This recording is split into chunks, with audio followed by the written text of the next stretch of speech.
بەیاننامەی بەرەی پشتیوانی ڕۆژاوای کوردستان بۆ پشتگیری و چەسپاندنی ناوچەی دژەفڕین لە باکوور و ڕۆژهەڵاتی سووریا.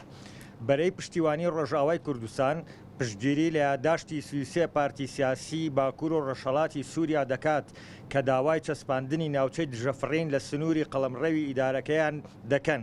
گەلی کورد و نەتەوەکانی تری ناو چوارچێوەی ئیدارەی باکوور و ڕۆژهەڵاتی سووریا ڕۆژاوای کوردستان لە 2011 بەدواوە لە پێناو هێنانەدی ئاشتی و سەقامگیری و لە چوارچێوەی پاراستنی ڕەوادا بە هاوکاری و هاوپەیمانی نێودەوڵەتی بۆ ڕوبەڕووبوونەوەی داعش شەڕی گروپە تیرۆریستەکان لەسەر و هەمویانەوە داعش دەکەن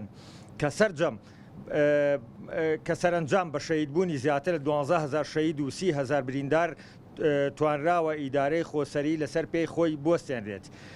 ئەوەی بەلای ئێمەوە جێگەی سەرنجە هەر جارە و لەژێر بیانویەکدا دەوڵەتی تورکیا بە هاوکاری گروپە تیرۆریستەکان و بەکارهێنانی قەدەغەکراوەکان هێرش بۆ سەر شار و ناوچەیەک دەکات و داگیری دەکات. ساڵی 2018 ئەفرینی داگیر کرد. ساڵی 2019 سەرێکانی و گرێسپی داگیر کرد.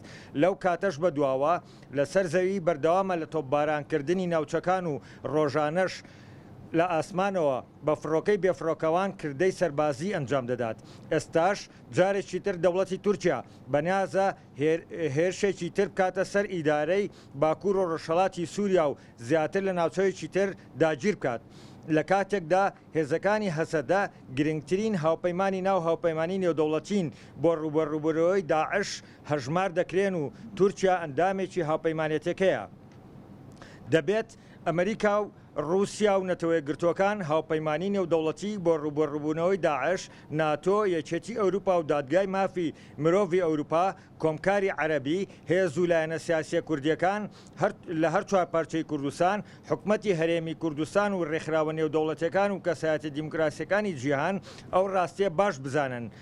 دەوڵەتی تورکیا وەکو پێشوو بەتەمایە جارێکی تر هێرشی داگیرکاری بە مەبەستی فراوانکردنی هەژمونی خۆی لە ناوچەکە بۆ سەر باکوور و ڕۆژهەڵاتی سووریا ئەنجام بدات.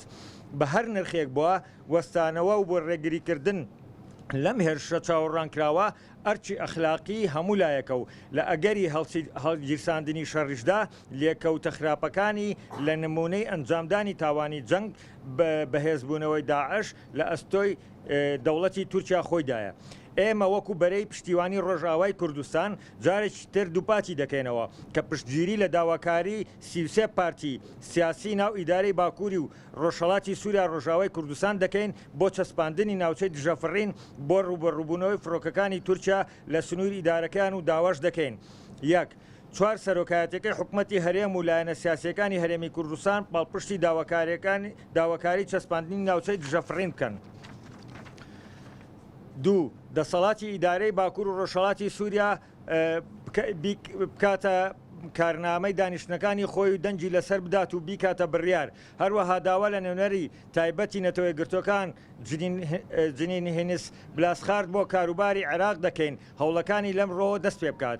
سێ، کۆنسوڵخانەی وڵاتان لە هەرێم و باڵێۆزخانەکانیان لە بەغداد لەگەڵ وڵاتەکانیان کار بۆ سەپاندنی ناوچەی دژەفڕین بەڕووی فڕۆکە تورکیەکان لە سنووری ئیدارەی باکوور ڕۆژهەڵاتی سووریا بکەن.